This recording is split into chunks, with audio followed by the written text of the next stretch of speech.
Slušate emisiju Kroz sveto pismo.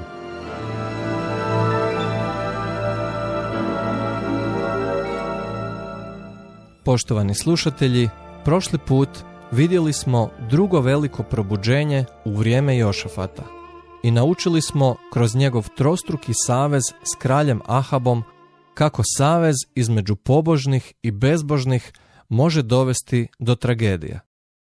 Danas ćemo pogledati 19. i 20. poglavlje druge knjige Ljetopisa.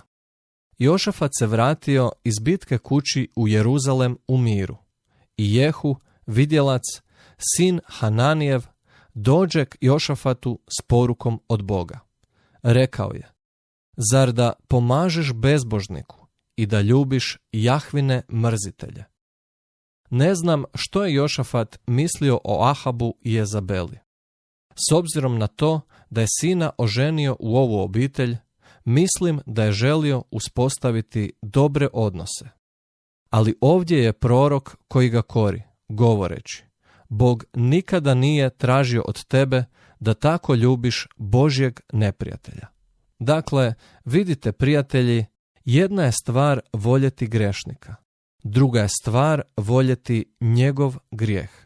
I moramo praviti razliku između ovo dvoje. Mrzite grešnikov grijeh, ali ako ga se drži, onda je identificiran sa svojim grijehom i nema druge alternative. Ali isto tako znam da nam je zapovjeđeno ljubiti Božji narod. Trebamo ljubiti grešnika pokušavajući mu pokazati Krista, privlačeći ga Kristu. Ali to ne znači da pristajemo na kompromis s grijehom. Postoji razlog zašto Bog nije stavio Jehua na put Jošafatu kada se tek krenuo pridružiti Ahabu i Izabeli. Bog je jasno dao do znanja da ne smijemo osuđivati druge. Samo Gospodar može suditi svojim slugama, a mi nismo ničiji gospodari. Gospodin Isus Krist je naš učitelj.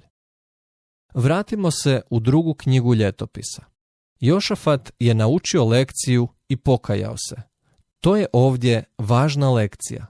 Rekao je svim sucima koje je imenovao diljem zemlje: gledajte što radite, jer ne sudite u ime čovjeka, nego u ime Gospodina. On je s vama dok sudite.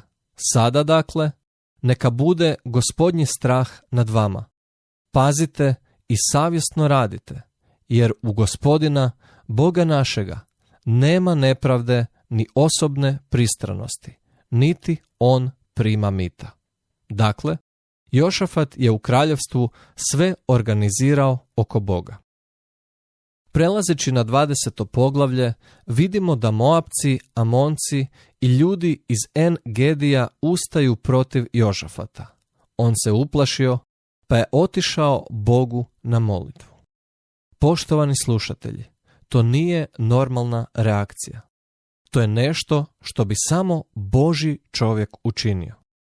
Iza toga je Jošafat proglasio post u cijelom svom kraljevstvu. I znajući što je Bog obećao i učinio u prošlosti, počivao je na Božjim obećanjima.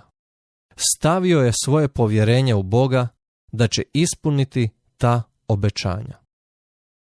Jahazijel, Zaharijin sin, dao je Jošafatu Božji odgovor, rekavši: ne bojte se i ne plašite se tog velikog mnoštva, jer ovo nije vaš rat, nego Božji.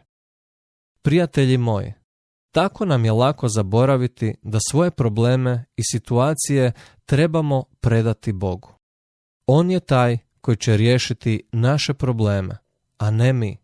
To je njegova borba, prijatelju. I mislim da je to tajna današnje molitve. Hodati u vjeri, predati te terete Bogu i tamo ih ostaviti. To je Božja bitka. Predajte mu terete i vidjet ćete kako Bog radi čudo u vašem životu. Jošafat je svoju situaciju povjerio Bogu i potaknuo narod da također vjeruje Bogu. Zatim, dok su izašli pred vojsku, organizirao je pjevače da pjevaju: Slavite Gospodina, jer je vječna milost njegova. I Gospodin im je dao pobjedu. Danas mislimo da ćemo imati mir ako se dogovorimo i sklopimo sporazum. Ali vidiš, prijatelju, već smo vodili 2 svjetska rata kako bismo donijeli mir u svijet, a sve što smo postigli je još više ratova. Zašto? Jer Bog nam nije dao mir. A razlog tome je što ga jednostavno nismo tražili. Ali ako se mi, dakle svi narodi, pokajemo i zamolimo za mir, kao što je to učinio Jošafat, tada bismo mogli uživati mir i odmor. Pa, poštovani prijatelju, kakvo je vaše iskustvo? Dopuštate li Gospodinu da vodi vaše bitke? Ovime završavamo naše podučavanje o 19. i 20. poglavlju 2. knjige Ljetopisa. Za više informacija posjetite web stranicu www.ttb.org. Srdačan pozdrav i do slušanja.